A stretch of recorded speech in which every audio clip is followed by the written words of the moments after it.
For those who've seen Fargo Season 2, there are probably a lot of questions running through your head. Well, they certainly have been in mine. Wait, doesn't Lou's wife die? Hansi is that fat Italian guy from Season 1? Aliens? Isn't this all a little bit absurd? I think it is. Yet, I think all these things have a very directed message towards us. A message about the distinction between what there is and what we seek. For those who haven't seen the show, seriously watch it. It's fantastic and weird and totally Coen Brothers, even though it's not directed by them. But, if you've seen it or can't be bothered, here's a quick summary. Well, as best as I can with such a convoluted plot. Set in the 1970s post-Vietnam War, a mob controlling part of North Dakota is getting wrapped up in a territory war with another mob from Kansas City.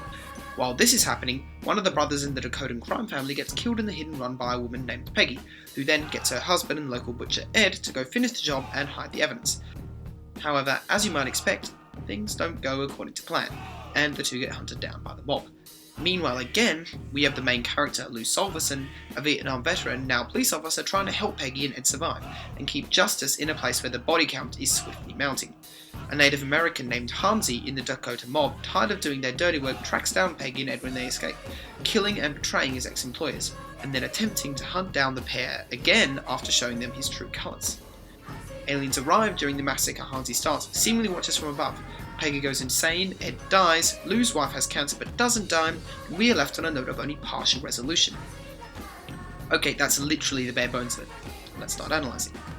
The thing that immediately springs out at us while watching Fargo is that nothing seems to make sense. Ironically, this makes complete sense.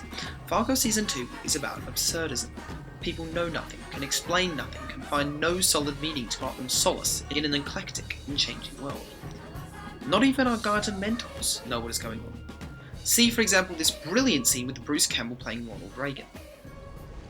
I remember back in '42, America just joined the war. I was working on Operation Eagle's Nest for Paramount. I dropped behind enemy lines trying to rescue Jimmy Whitmore and Lorraine Dave from this SS Commando. Bob Stack was on loan from Selznick. That Nazi bastard had us cornered. We were done for, but in the end, with a little American ingenuity, we managed to,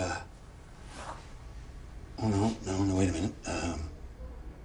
Come to think of it, I don't think we made it out of that one. Or did we? Oh, shit, I can't remember. Well, either way, it was a fine picture. I don't know what I'm saying, except, do you really think we'll get out of this mess we're in? Son, there's not a challenge on God's earth that can't be overcome by an American. And I truly believe that. Yeah. But how?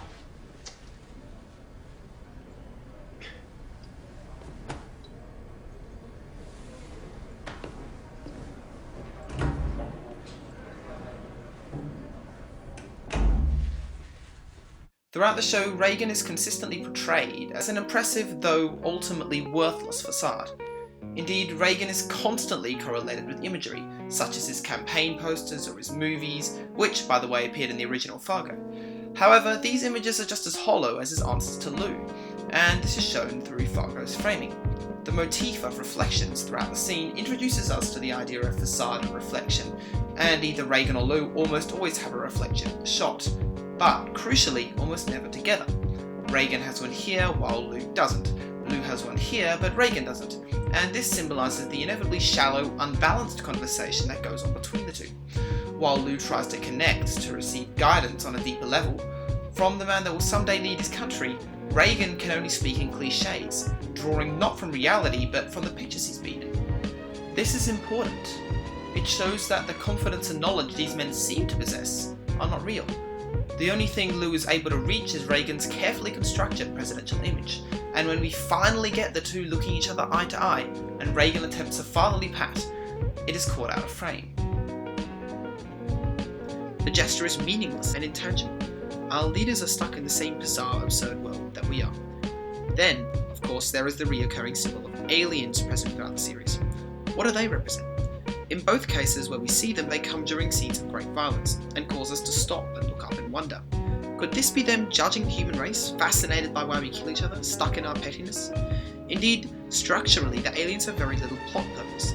They merely serve as some greater, entirely incomprehensible power that is out of our grasp, that we may only glimpse from time to time. Could you not find a better representation of the human inability to find order and stability?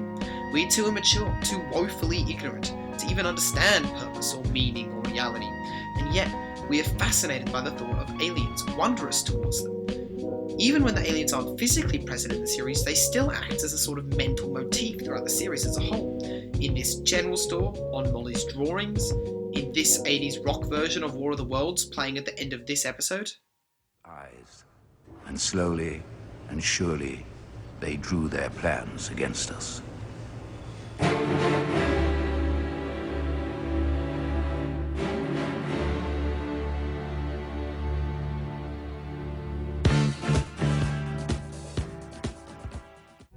What does this mean? What are we missing? Sure, the world is absurd, but why is this so important? Inevitably, it is the quest for purpose which makes absurdism so hard to confront. Tune in sometime next week for part 2 of Symbolism in Fargo, where we're going to take a look at why absurdism seems so threatening, and how the quaint, polite, and sometimes despicable residents of the Midwest try to deal with it.